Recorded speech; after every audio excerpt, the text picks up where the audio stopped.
La guerra del fin del mundo. Mario Vargas Llosa. Prólogo. No hubiera escrito esta novela sin Euclides da Cunha, cuyo libro, Ocertoes, me reveló en 1972 La Guerra de Canudos, a un personaje trágico y a uno de los mayores narradores latinoamericanos. Del guión cinematográfico, que fue su embrión, y que nunca se filmó, hasta que 8 años más tarde terminé de escribirla, esta novela me hizo vivir una de las aventuras literarias más ricas y exaltantes, en bibliotecas de Londres y Washington, en polvorientos archivos de Río de Janeiro y Salvador, y en candentes recorridos por los sertones de Bahía y de Sergipe.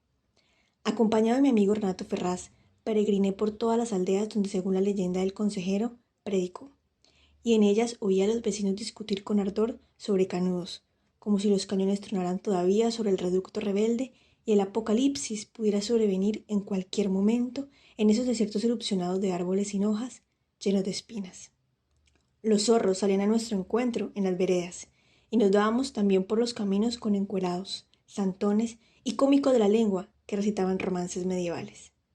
Donde estuvo Canudos, había ahora un lago artificial, y en sus orillas proliferaban los casquillos y proyectiles herrumbrados de las atroces batallas. Innumerables bahianos me echaron una mano mientras trabajaba en esta novela. Entre ellos, además de Renato, sería infame no mencionar al menos a 3: Antonio Celestino, José de Calansanz y Jorge Amado. Comencé a escribirla en 1977, en un pisito de Churchill College en Cambridge, y la terminé a finales de 1980 en una torrecilla histórica de Washington, D.C.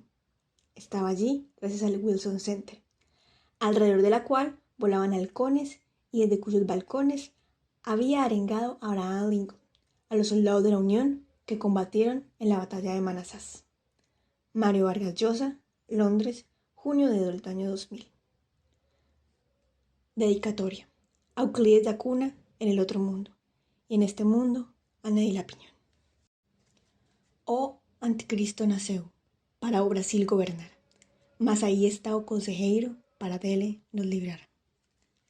Capítulo 1. La guerra del fin del mundo. El hombre era alto y tan flaco que parecía siempre de perfil. Su piel era oscura, sus huesos prominentes y sus ojos ardían con fuego perpetuo.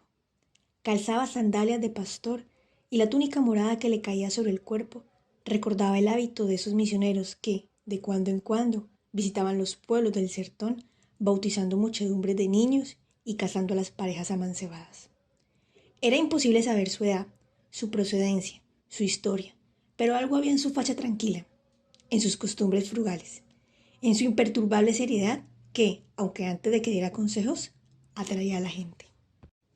Aparecía de improviso, al principio solo, siempre a pie, cubierto por el polvo del camino cada cierto número de semanas, de meses. Su larga silueta se recortaba en la luz crepuscular o naciente, mientras cruzaba la única calle del poblado, a grandes trancos, con una especie de urgencia. Avanzaba resueltamente entre cabras que campanillaban, entre perros y niños que le abrían paso y lo miraban con curiosidad, sin responder a los saludos de las mujeres que ya lo conocían y le hacían venias y se apresuraban a traerle jarras de leche de cabra y platos de farina y frijol. Pero él no comía ni bebía antes de llegar hasta la iglesia del pueblo y comprobar una vez más, 100 veces, que estaba rota, despintada, con sus torres truncas y sus paredes agujereadas, y sus suelos levantados y sus altares roídos por los gusanos. Se le entristecía la cara con un dolor derretidante al que la sequía ha matado hijos y animales y privado de bienes y debe abandonar su casa, los huesos de sus muertos, para huir sin saber a dónde. A veces lloraba y el llanto del fuego negro de sus ojos recrudecía con destellos terribles. Inmediatamente se ponía a rezar, pero no como rezan los demás hombres o las mujeres. Él se tendía de bruces en la tierra o las piedras o las losas desportilladas, frente a donde estaba o había estado o debería estar el altar. Y ahí lloraba, a veces en silencio, a veces en voz alta, 1, 2 horas, observado con respeto y admiración por los vecinos. Rezaba el credo, el Padre Nuestro y los Ave Marías consabidos, y también otros rezos que nadie había escuchado antes, pero que, a lo largo de los días, de los meses, de los años, las gentes irían memorizando. ¿Dónde está el párroco?, le oían preguntar. ¿por qué no hay aquí un pastor para el rebaño? Pues que en las aldeas no hubiera un sacerdote lo apenaba tanto como la ruina de las moradas del Señor. Solo después de pedir perdón al buen Jesús por el estado en que tenía en su casa, aceptaba comer y beber algo, apenas una muestra de lo que los vecinos se afanaban de ofrecerle, aún en años de escasez. Consentían dormir bajo techo en alguna de las viviendas que los sertaneros ponían a su disposición, pero rara vez se le vio reposar en la hamaca, el camastro o colchón de quien le ofrecía posada. Se tumbaba en el suelo sin manta alguna y apoyaba en su brazo la cabeza de hirvientes cabellos color azabache. Dormía unas horas. Siempre tan pocas que era el último en acostarse, y cuando los vaqueros y los pastores más madrugadores salían al campo, ya lo veían, trabajando en restañar los muros y los tejados de la iglesia. Daba sus consejos al atardecer, cuando los hombres habían vuelto del campo y las mujeres habían acabado los quehaceres domésticos y las criaturas estaban ya durmiendo. Los daba en esos descampados desarbolados y pedregosos que hay en todos los pueblos del sertón, en el crucero de sus calles principales, y que se hubiera podido llamar plazas si hubieran tenido bancas, glorietas, jardines, o conservaran los que alguna vez tuvieron y fueron destruyendo las sequías, las plagas, la desidia. Los daba a esa hora en que el cielo del norte del Brasil, antes de oscurecerse y estrellarse, llamía entre coposas nubes blancas, grises o azuladas, y hay como un vasto fuego de artificio allá en lo alto, sobre la inmensidad del mundo. Los daba a esa hora en que se prenden las fogatas para espantar a los insectos y preparar la comida, cuando disminuye el vaho sofocante y se levanta una brisa que pone a la gente de mejor ánimo para soportar las enfermedades, el hambre y los padecimientos de la vida. Hablaba de cosas sencillas e importantes, sin mirar a nadie en especial de la gente que lo rodeaba, o, más bien, mirando con sus ojos incandescentes a través del corro de viejos, mujeres, hombres y niños, algo o alguien que solo él podía ver. Cosas que entendían porque eran oscuramente sabidas desde tiempos inmemoriales y que uno aprendía con la leche que mamaba. Cosas actuales, tangibles, cotidianas, inevitables, como el fin del mundo y el juicio final, que podían ocurrir tal vez antes de lo que tardase el poblado en poner derecha la capilla alicaída. ¿Qué ocurriría cuando el buen Jesús contemplara el desamparo en que habían dejado su casa? ¿Qué diría del proceder de esos pastores que, en vez de ayudar al pobre, le vaciaban los bolsillos cobrándole por los servicios de la religión? ¿Se podía vender las palabras de Dios? ¿No debían darse de gracia? ¿Qué excusa darían al Padre aquellos padres que pese al voto de castidad fornicaban? ¿Podían inventarle mentiras, acaso, a quien leía los pensamientos como lee el rastreador en la tierra el paso del jaguar? Cosas prácticas, cotidianas, familiares, como la muerte que conduce a la felicidad si se entra en ella con el alma limpia, como una fiesta. ¿Eran los hombres animales? Si no lo eran, debían cruzar esa puerta engalanados con su mejor traje en señal de reverencia a aquel a quien iban a encontrar. Les hablaba del cielo y también del infierno, la morada del perro, empadrada de brasas y crótalos, y de cómo el demonio podía manifestarse en innovaciones de semblante inofensivo.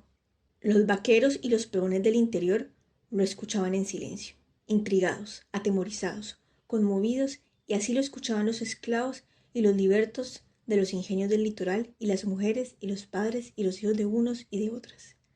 Alguna vez alguien, pero rara vez, porque su seriedad, su voz cavernosa o su sabiduría los intimidaba, lo interrumpía para despejar una duda. ¿Terminaría el siglo? ¿Llegaría el mundo a 1900? Él contestaba sin mirar, con una seguridad tranquila y a menudo con enigmas. En 1900 se apagarían las luces y lloverían estrellas, pero antes ocurrirían hechos extraordinarios. Un silencio seguía su voz, en el que se oía crepitar las fogatas y el bordoneo de los insectos que las llamas devoraban, mientras los lugareños, conteniendo la respiración, esforzaban de antemano la memoria para recordar el futuro. En 1896 un millar de rebaños correrían de la playa hacia el sertón, y el mar se volvería sertón y el sertón mar. En 1897 el desierto se cubriría de pasto, pastores y rebaños se mezclarían, y a partir de entonces habría un solo rebaño y un solo pastor. En 1898 aumentarían los sombreros y disminuirían las cabezas. Y en 1899 los ríos se tornarían rojos y un planeta nuevo cruzaría el espacio. Había pues que prepararse. Había que restaurar la iglesia y el cementerio, la más importante construcción después de la casa del Señor, pues era antesala del cielo o del infierno, y había que destinar al tiempo restante a lo esencial. el alma. ¿Acaso partirían el hombre o la mujer allá con sayas, vestidos, sombreros de fieltro, zapatos de cordón y todos esos lujos de lana y seda que no vistió nunca el buen Jesús? Eran consejos prácticos, sencillos. Cuando el hombre partía, se hablaba de él, que era un santo, que había hecho milagros, que había visto la zarza ardiente en el desierto, igual que Moisés, y que una voz le había revelado el nombre impronunciable de Dios. Y se comentaban sus consejos. Así, antes de que terminara el imperio y después de comenzar la república, los lugareños de Tucano, Soure, Amparo y Pombal fueron escuchándolos. Y, mes a mes, año a año, fueron resucitando de sus ruinas las iglesias de Boncocedo, de Jeromboao, de Mazacará y de Inambupe, y según sus enseñanzas surgieron tapias y hornacinas en los cementerios de Montesanto, de Entre Ríos, de Abadía y de Baracao, y la muerte fue celebrada con dignos entierros en Itapiquirú, Cumbe, Natuba, Mocambo. Mes a mes, año a año, se fueron poblando de consejo las noches de Alagoinas, Huaujacobina, Itabaina, Campos, Itabainina, Jerú, Riachao, Lagarto, Simao Díaz. A todos parecían buenos consejos y por eso, al principio en uno y luego en otro, y al final en todos los pueblos del norte, el hombre que los daba, aunque su nombre era Antonio Vicente y su apellido Méndez Maciel, comenzaron a llamarlo el consejero. Una reja de madera separaba a los redactores y empleados del jornal de noticias, cuyo nombre destaca en caracteres góticos sobre la entrada, de la cual gente que se llegaba hasta ahí para publicar un aviso o traer una información. Los periodistas no son más de 4 o 5. Uno de ellos revisa un archivo empotrado en la pared. Dos conversan animadamente, sin chaquetas, pero con cuellos duros y corbatines de lazo, junto a un almanaque en el que se lee la fecha. Octubre, lunes 2, 1896. Y otro joven desgarbado, con gruesos anteojos de miope, escribe sobre un pupitre con una pluma de ganso, indiferente a lo que ocurre en torno suyo. Al fondo, tras una puerta de cristales, está la dirección. Un hombre con visera y puños postizos atiende a una fila de clientes en el mostrador de los avisos pagados. Una señora acaba de alcanzarle un cartón. El cajero, mojándose el índice, cuenta las palabras. Lavativas Kifoni. Curan las gonorreas, las hemorroides, las flores blancas y todas las molestias de las vías urinarias.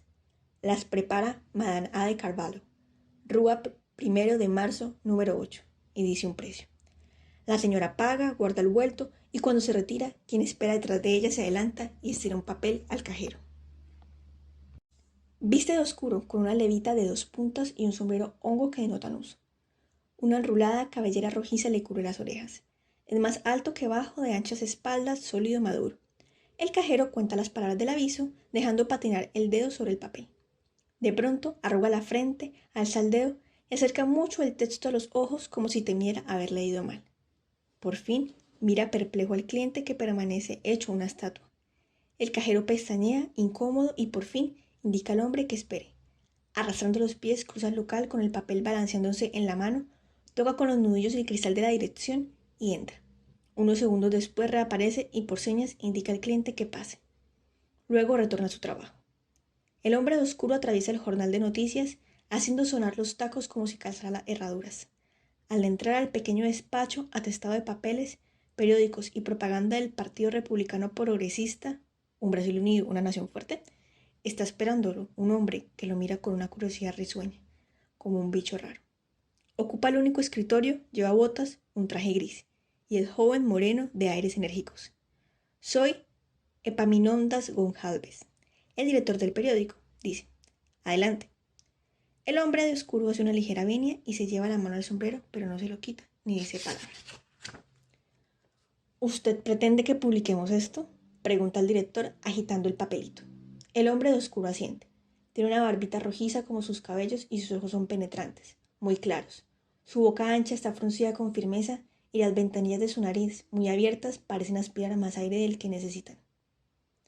Siempre que no cueste más de 2000 reis, murmura en un portugués dificultoso, es todo mi capital. Epaminondas González queda como dudando entre reírse o enojarse. El hombre sigue de pie, muy serio, observándolo. El director opta por llevarse el papel a los ojos. Se convoca a los amantes de la justicia a un acto público de solidaridad con los idealistas de Canudos y con todos los rebeldes del mundo en la Plaza de la Libertad el 4 de octubre a las 6 de la tarde. lee despacio. ¿Se puede saber quién convoca este mitin? Por ahora yo, contesta el hombre en el acto. Si el jornal de noticias quiere auspiciarlo, wonderful. ¿Sabe usted lo que han hecho esos allá en Canudo? Murmura Epaminondas González, golpeando el escritorio. Ocupar una tierra ajena y vivir en promiscuidad como los animales. Dos cosas dignas de admiración, asiente el hombre de oscuro. Por eso he decidido gastar mi dinero en este aviso. El director queda un momento callado. Antes de volver a hablar, carraspea. ¿Se puede saber quién es usted, señor? Sin fanfarronería, sin arrogancia, con mínima solemnidad, el hombre se presenta así. Un combatiente de la libertad, señor. ¿El aviso va a ser publicado? Imposible, señor, responde Epaminondas González, ya dueño de la situación. Las autoridades de Bahía solo esperan un pretexto para cerrarme el periódico. Aunque de boca para afuera han aceptado la república, siguen siendo monárquicas. Somos el único diario auténticamente republicano del Estado. Supongo que se ha dado cuenta. El hombre oscuro hace un gesto desdeñoso y masculla entre dientes. Me lo esperaba. Le aconsejo que no lleve este aviso al diario de Bahía, agrega el director, alcanzándole el papelito. Es del barón de Cañabrava, el dueño de Canudos. Terminaría usted en la cárcel.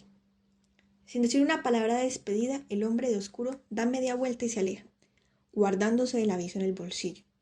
Cruza la salida del diario sin mirar ni saludar a nadie, con su andar sonoro observado de reojo.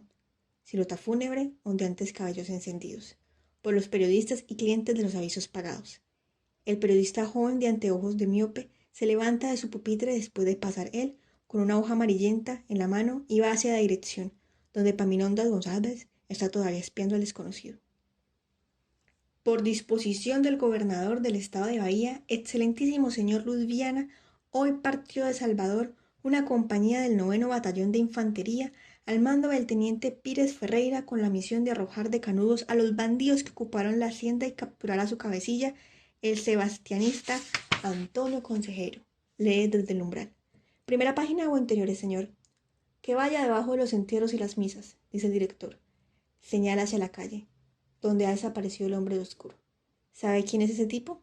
Galileo Gal, responde el periodista miope. Un escocés que anda pidiendo permiso a la gente de Bahía para tocarles la cabeza.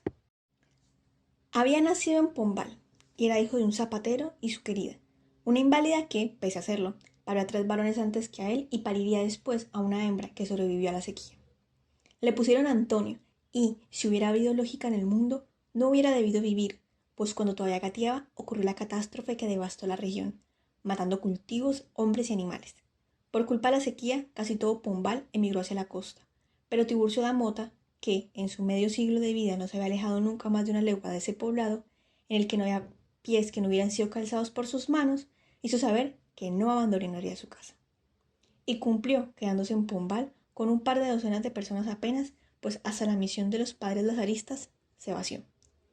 Cuando, un año más tarde, los retirantes de Pombal comenzaron a volver, animados por las nuevas de que los bajíos se habían anegado otra vez y ya se podía sembrar cereales, Tiburcio da Mota estaba enterrado, como su concubina inválida y los 3 hijos mayores. Se habían comido todo lo comestible y cuando esto se acabó, todo lo que fuera verde y por fin todo lo que podían triturar los dientes. El vicario don Casimiro, que los fue enterrando, aseguraba que no habían perecido de hambre sino de estupidez, por comerse los cueros de la zapatería y beberse las aguas de la laguna del Buey, hervidero de mosquitos y de pestilencia que hasta los chivos evitaban. Don Casimiro recogió a Antonio y a su hermanita, los hizo sobrevivir con dietas de aire y plegarias, y cuando las casas del pueblo se llenaron otra vez de gente, les buscó un hogar. A la niña se la llevó su madrina, que se fue a trabajar en una hacienda del barón de Cañabrava. Antonio, entonces de 5 años, lo adoptó el otro zapatero de Pombal, llamado el Tuerto. Había perdido un ojo en una riña, quien aprendió su oficio en el taller de Tiburcio da Mota y al regresar a Pombal heredó su clientela. Era un hombre hosco que andaba borracho con frecuencia y solía amanecer tumbado en la calle hediendo a cachaca. No tenía mujer y hacía trabajar a Antonio como una bestia de carga, barriendo, limpiando, alcanzándole clavos, tijeras, monturas, botas o yendo a la curtiembre. Lo hacía dormir sobre un pellejo junto a la mesita donde el Tuerto se pasaba todas las horas en que no estaba bebiendo con sus compadres. El huérfano era menudo y dócil, puro hueso y unos ojos cohibidos que inspiraban compasión a las mujeres de Pombal, las que, vez que podían, le daban algo de comer o las ropas que ya no se ponían sus hijos. Ellas fueron un día media docena de hembras que habían conocido a la tullida y comadreado a su vera en incontables bautizos, confirmaciones, velorios, matrimonios, al taller del tuerto a exigirle que mandara a Antonio al catequismo, a fin de que lo prepararan para la primera comunión.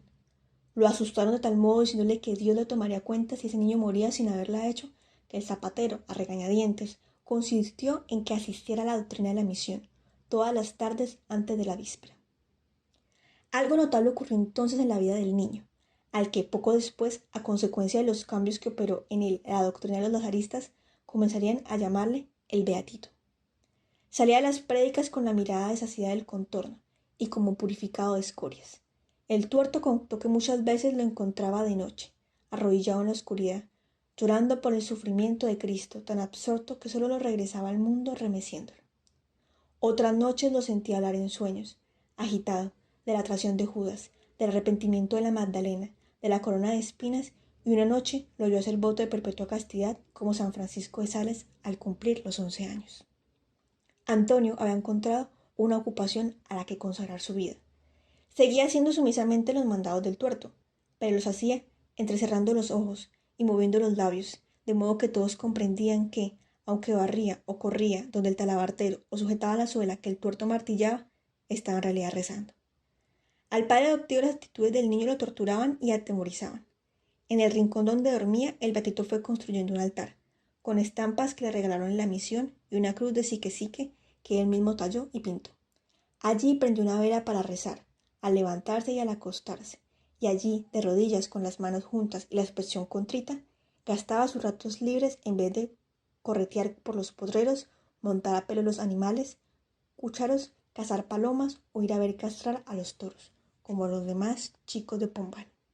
Desde que hizo la primera comunión fue monaguillo de don Casimiro, y cuando éste murió, siguió ayudando a decir misa a los lazaristas de la misión, aunque para ello tenía que andar entre idas y vueltas una legua diaria. En las procesiones echaba el incienso y ayudaba a decorar las andas y los altares de las esquinas, donde la Virgen y el buen Jesús hacían un alto para descansar. La religiosidad del Beatito era tan grande como su bondad. Espectáculo familiar para los habitantes de Pombal era verlo servir de lazarillo al ciego Adelfo, al que acompañaba a veces a los potreros del coronel Ferreira, donde aquel había trabajado hasta contraer cataratas y de los que vivía melancólico. Lo llevaba del brazo a campo traviesa, con un palo en la mano para escarbar en la tierra al acecho de las serpientes, escuchándole con paciencia sus historias. Y Antonio recogía también comida y ropa para el leproso Simeón, que vivía como una bestia montuna desde que los vecinos le prohibieron acercarse a Pombal.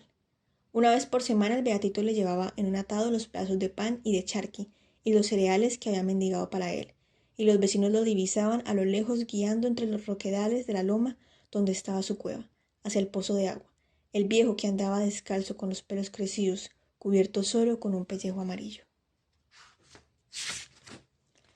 La primera vez que vio al consejero, el Beatito tenía 14 años y había sufrido, pocas semanas antes, una terrible decepción. El padre Moraes, de la misión lazarista, le echó un baño de agua helada al decirle que no podía ser sacerdote, pues era un hijo natural. Lo consoló explicándole que igual se podía servir a Dios sin recibir las órdenes, y le prometió hacer gestiones con un convento capuchino donde tal vez lo recibirían como hermano lego. El Beatito lloró esa noche con sollozos tan sentidos que el tuerto incolorizado lo molió a golpes por primera vez después de muchos años. 20 días más tarde, bajo la quemante resolana del mediodía, irrumpió por la calle medianera de Pombal una figurilla alargada, oscura, de cabellos negros y ojos fulminantes, envuelta en una túnica morada, que seguida de media docena de gentes que parecían pordioseros y sin embargo tenían caras felices, atravesó en tromba el poblado en dirección a la vieja capilla de adobes y tejas que, desde la muerte de don Casimiro, se hallaba tan arruinada que los pájaros habían hecho nido entre las imágenes. El Beatito, con muchos vecinos de Pombal, vio orar al peregrino, echado en el suelo, igual que sus acompañantes, y esa tarde lo oyó dar consejos para la salvación del alma, criticar a los impíos y pronosticar el porvenir. Esa noche, el Beatito no durmió en la zapatería, sino en la plaza de Pombal, junto a los peregrinos que se habían tendido en la tierra, alrededor del santo, y la mañana y tarde siguientes, y todos los días que éste permaneció en Pombal, el Beatito trabajó junto con él y los suyos, reponiéndoles patas y espaldares a los bancos de la capilla, nivelando el suelo y erigiendo una cerca de piedras que diera independencia al cementerio. Hasta entonces, una legua de tierra que se entreveraba con el pueblo. Y todas las noches estuvo acuclillado junto a él, absorto, escuchando las verdades que decía su boca. Pero cuando, la penúltima noche del consejero en Pombal, Antonio el Beatito le pidió permiso para acompañarlo por el mundo, los ojos, intensos a la vez claros, del santo primero y su boca después, dijeron no. El Beatito lloró amargamente arrodillado junto al consejero. Era noche alta, Pombal dormía, y también los andrajosos anudados unos en otros. Las fogatas se habían apagado, pero las estrellas refulgían sobre sus cabezas y se oían cantos de chicharras. El consejero lo dejó llorar. Permitió que le besara el rollo de la túnica y no se inmutó cuando el Beatito le suplicó de nuevo que lo dejara seguirlo, pues su corazón le decía que así serviría mejor al buen Jesús. El muchacho se abrazó a sus tobillos y estuvo besándole los pies encallecidos. Cuando lo notó exhausto, el consejero le cogió la cabeza con las dos manos y lo obligó a mirarlo. Acercándole la cara, le preguntó solemne si amaba tanto a Dios como para sacrificarle el dolor. El Beatito hizo con la cabeza que sí. El consejero se levantó la túnica y el muchacho pudo ver, en la luz incipiente, que se sacaba un alambre que tenía en la cintura lacerándole la carne. Ahora, llévalo tú, lo oyó decir. Él mismo ayudó al Beatito a abrirse las ropas, a apretar el cilicio contra su cuerpo, a anudarlo. Cuando, 7 meses después, el consejero y sus seguidores habían cambiado algunas caras, habían aumentado el número, había entre ellos ahora un negro enorme y semidesnudo, pero su pobreza y la felicidad de sus ojos eran los de antes, volvieron a aparecer en Pombal, dentro de un remolino de polvo. El cilicio seguía en la cintura del Beatito, a la que había amoratado y luego abierto estrías, y más tarde recubierto de costras parduzcas. No se le había quitado un solo día, y cada cierto tiempo volvía a ajustarse el alambre aflojado por el movimiento cotidiano del cuerpo. El padre Moraes había tratado de disuadirlo de que lo siguiera llevando, explicándole que una cierta dosis de dolor voluntario complacía a Dios, pero que pasado cierto límite, aquel sacrificio podía volverse un morboso placer alentado por el diablo, y que él estaba en peligro de franquear en cualquier momento el límite. Pero Antonio no lo obedeció. El día del regreso del consejero y su séquito a Pombal, el Beatito estaba en el almacén del caboclo Humberto Salustiano y su corazón se petrificó en su pecho, así como el aire que entraba a su nariz, cuando lo vio pasar a 1 metro de él, rodeado de sus apóstoles y decenas de vecinos y vecinas, dirigirse como la vez anterior, derechamente a la capilla. Lo siguió, se sumó al bullicio y a la agitación del pueblo y, confundido con la gente, oró a discreta distancia, sintiendo una revolución en su sangre. Y esa noche lo escuchó predicar a la luz de las llamas, en la plaza testada, sin atreverse todavía a acercarse. Todo Pombal estaba allí, esta vez, oyéndolo. Casi al amanecer, cuando los vecinos, que habían rezado y cantando y le habían llevado a sus hijos enfermos para que pidiera a Dios su curación, y que le habían contado sus aflicciones y preguntado por lo que les reservaba el futuro, se hubieran ido y los discípulos ya se habían echado a dormir, como lo hacían siempre, sirviéndose recíprocamente de almohadas y abrigo, el Beatito, en la actitud de reverencia extrema en la que se acercaba a comulgar, se llegó, vadeando los cuerpos andrajosos, hasta la silueta oscura, morada, que apoyaba la hirsuta cabeza en uno de sus brazos. Las fogatas daban las últimas boqueadas. Los ojos del consejero se abrieron al verlo venir, y el Beatito repetiría siempre a los oyentes de su historia que vio en ellos, al instante que aquel hombre lo había estado esperando. Sin decir una palabra, no hubiera podido, cerró la camisa de jerga y le mostró el alambre que le ceñía la cintura. Después de observarlo unos segundos sin pestañear, el consejero asintió, y una sonrisa cruzó brevemente su cara que, diría 100 de veces el Beatito en los años venideros, fue su consagración. El consejero señaló un pequeño espacio de tierra libre a su lado, que parecía reservado para él entre el amontonamiento de cuerpos. El muchacho se acurrucó allí, entendiendo, sin que hiciera falta palabras, que el consejero lo consideraba digno de partir con él por los caminos del mundo a combatir contra el demonio. Los perros trasnochados, los vecinos madrugadores de Pombal, oyeron mucho rato todavía el llanto del Beatito, sin sospechar que sus sollozos eran de felicidad. Su verdadero nombre no era Galileo Gal, pero era sí un combatiente de la libertad, o como él decía, revolucionario y frenólogo. 2 sentencias de muerte lo acompañaban por el mundo, y había pasado en la cárcel 5 de sus 46 años. Había nacido a mediados de siglo en un poblado del sur de Escocia, donde su padre ejercía la medicina y había tratado infructuosamente de fundar un cenáculo libertario para propagar las ideas de Proudhon y Bakunin. Como otros niños, entre cuentos de hadas, él había crecido oyendo que la propiedad es el origen de todos los males sociales y que el pobre solo romperá las cadenas de la explotación y el oscurantismo mediante la violencia. Su padre fue discípulo de un hombre al que consideraba uno de los sabios augustos de su tiempo, Franz Joseph Gall, anatomista físico y fundador de la ciencia frenológica. En tanto que para otros adeptos de Gall, esta ciencia consistía apenas en creer que el intelecto, el instinto y los sentimientos son órganos situados en la corteza cerebral y que pueden ser medidos y tocados, para el padre de Galileo esta disciplina significaba la muerte de la religión, el fundamento empírico del materialismo, la prueba de que el espíritu no era lo que sostenía la hechicería filosófica, imponderable e impalpable, sino una dimensión del cuerpo, como los sentidos, e igual que estos capaz de ser estudiado y tratado clínicamente. El escocés inculcó a su hijo, desde que tuvo uso de razón, este precepto simple: la revolución libertará a la sociedad de sus flagelos y la ciencia al individuo de los suyos. A luchar por ambas metas había dedicado Galileo su existencia. Como sus ideas disolventes le hacían la vida difícil en Escocia, el padre se instaló en el sur de Francia, donde fue capturado en 1868 por ayudar a los obreros de las hilanderías de Burdeos durante una huelga y enviado a Cayena. Allí murió.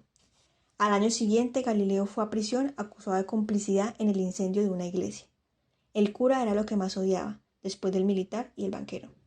Pero a los pocos meses escapó y estuvo trabajando con un facultativo parisino, antiguo amigo de su padre. En esa época adoptó el nombre de Galileo Gall, a cambio del suyo, demasiado conocido por las policías, y empezó a publicar pequeñas notas políticas y de divulgación científica en un periódico de Lyon, l'Initiale de la Révolte.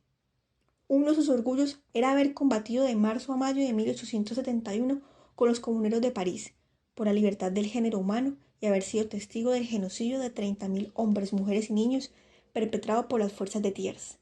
También fue condenado a muerte, pero logró escapar del cuartel antes de la ejecución, con el uniforme de un sargento carcelero a quien mató. Fue a Barcelona y allí estuvo algunos años estudiando medicina y practicando la frenología junto a Mariano Cubí, un sabio que se preciaba de detectar las inclinaciones y rasgos más secretos de cualquier hombre con solo pasar sus yemas una vez por su cráneo. Parecía que se iba a recibir de médico cuando su amor a la libertad y el progreso o su vocación aventurera pusieron otra vez en movimiento su vida. Con un puñado de adictos a la idea, asaltó una noche el cuartel de Montjuic para desencadenar la tempestad que creían conmovería los cimientos de España. Pero alguien lo trató y los soldados lo recibieron a balazos. Vio caer a sus compañeros peleando uno a uno. Cuando lo capturaron tenía varias heridas. Lo condenaron a muerte, pero como según la ley española no se da garrota vil a un herido, decidieron curarlo antes de matarlo. Personas amigas e influyentes lo hicieron huir del hospital y lo embarcaron, con papeles falsos, en un barco de carga. Había recorrido países, continentes, siempre fiel a las ideas de la infancia. Había palpeado cráneos amarillos, negros, rojos y blancos y alternado, al azar de las circunstancias, la acción política y la práctica científica, borroneando a lo largo de esa vida de aventuras, cárceles, golpes de mano, reuniones clandestinas, fugas, reveses, cuadernos que corroboraban, enriqueciéndolas de ejemplo las enseñanzas de sus maestros. Su padre, Proudhon, Gall, Bakunin, Spurgeon, Cubí. Había estado preso en Turquía, en Egipto, en Estados Unidos, por atacar el orden social y las ideas religiosas. Pero gracias a su buena estrella y a su desprecio del peligro, nunca permaneció mucho tiempo entre rejas. En 1894 era médico del barco alemán que naufragó en las costas de Bahía y cuyos restos quedarían varados para siempre frente al fuerte de San Pedro. Lo fascinó su mezcla de razas y culturas, su efervescencia social y política, el ser una sociedad en la que se codeaban Europa y África, y algo más que hasta ahora no conocía. Decidió quedarse. No pudo abrir un consultorio pues carecía de títulos, de manera que, como lo había dicho en otras partes, se ganó la vida dando clases de idiomas y en quehaceres efímeros. Aunque vagabundeaba por el país, volvía siempre a Salvador, donde solía encontrarse en la librería Catilina, a la sombra de las palmeras del Mirador de los Afligidos o en las tabernas de marineros de la Ciudad Baja, explicando a interlocutores de paso que todas las virtudes son compatibles si la razón y no la fe es el eje de la vida, que no Dios sino Satán, el primer rebelde, es el verdadero príncipe de la libertad, y que una vez destruido el viejo orden gracias a la acción revolucionaria, la nueva sociedad florecerá espontáneamente, libre y justa. Aunque había quienes lo escuchaban, las gentes no parecían hacerle mucho caso.